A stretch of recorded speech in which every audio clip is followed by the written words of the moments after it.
What is up, everybody? I am Kevin Iole. Thank you for joining me. UFC 314 is on Saturday at the Kaseya Center in Miami, Florida. I'm going to make a few picks here for you right now, and I'm going to make picks from the main card. I got a couple opinions on some of the fights on the main card, so let's get those out of the way.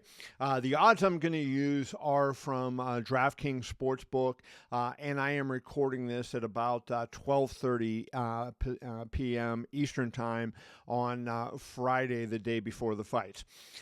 In the main event, Alex Volkanovski will face Diego Lopes for the vacant featherweight championship.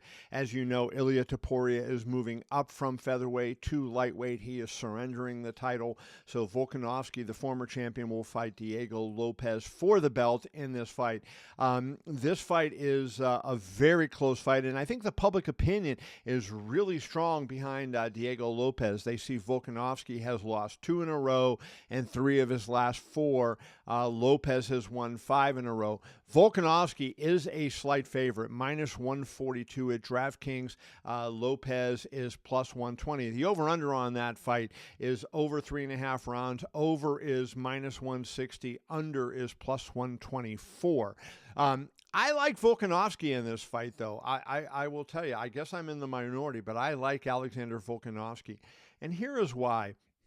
I think this is the biggest step up in competition that Diego Lopes has ever had.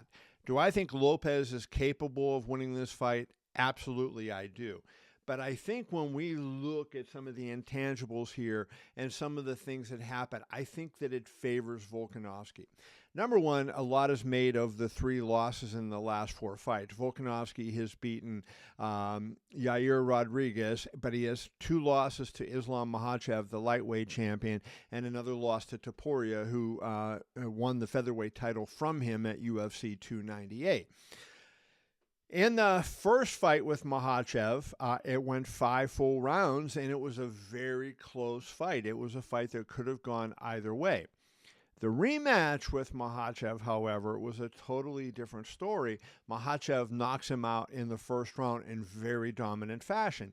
But we look at that and we put an asterisk beside it because Volkanovski took that fight on 11 days' notice. He's basically coming off his couch to fight arguably the greatest fighter in the world right now, one of the greatest fighters of all time in Islam Makhachev.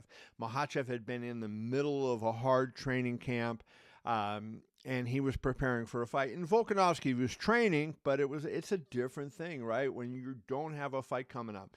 And Makhachev isn't one of those guys that you just go into a fight with without thinking about game planning and thinking about specific techniques and how you pull those off and what you do in certain situations. And I think Volkanovski, I wrote this at the time that I thought it was a mistake for Volkanovski to take that fight because it really requires a lot of preparation to defeat Islam Makhachev, and he just did not have that going into that fight, and he lost that bout. So I don't want to discount it because it happened, and Makhachev hit him and put him out, but I don't want to give it too much weight. Then when I look at the loss to Topuria at UFC 298 last year, which was Volkanovski's final fight until Saturday night, I look at that a little differently, too. Volkanovski made a mistake in the second round. He kind of threw out a jab. It was a lazy jab, and you saw that Topuria, who is an excellent boxer, came right over the top of it with a perfect right hand, hit him on the chin, and for all intents and purposes, the fight was over the minute he landed that right hand. He put some ground shots in, but I think Volkanovski was out the minute he was hit, and that was it.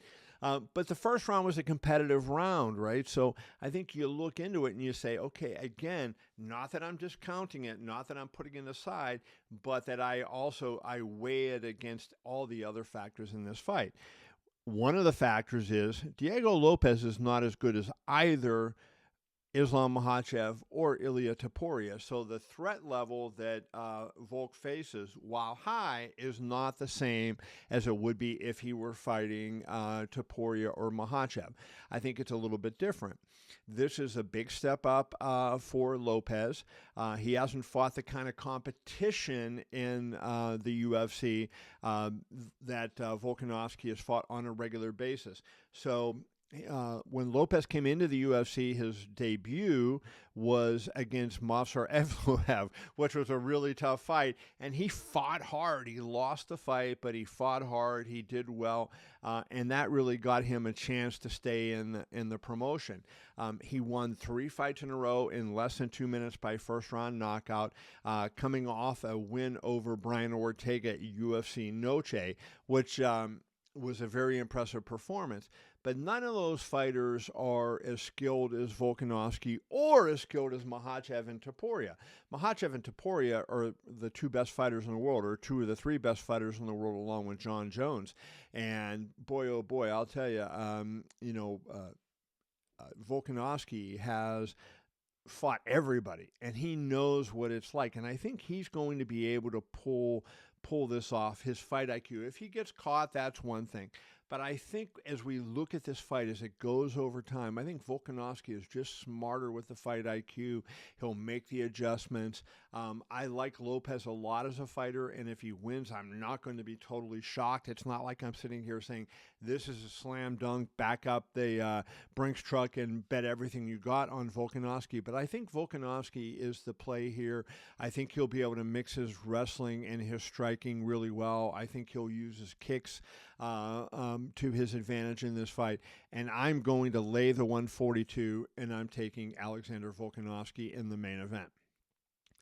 In the co-main event, it is another interesting lightweight fight. It is Michael Chandler going up against Paddy Pimblett. And in Chandler, you have a guy that is one of the most exciting fighters in the UFC, if not the most exciting fighter in the UFC. But he is 2-4 in the UFC, and he really needs a win in this fight.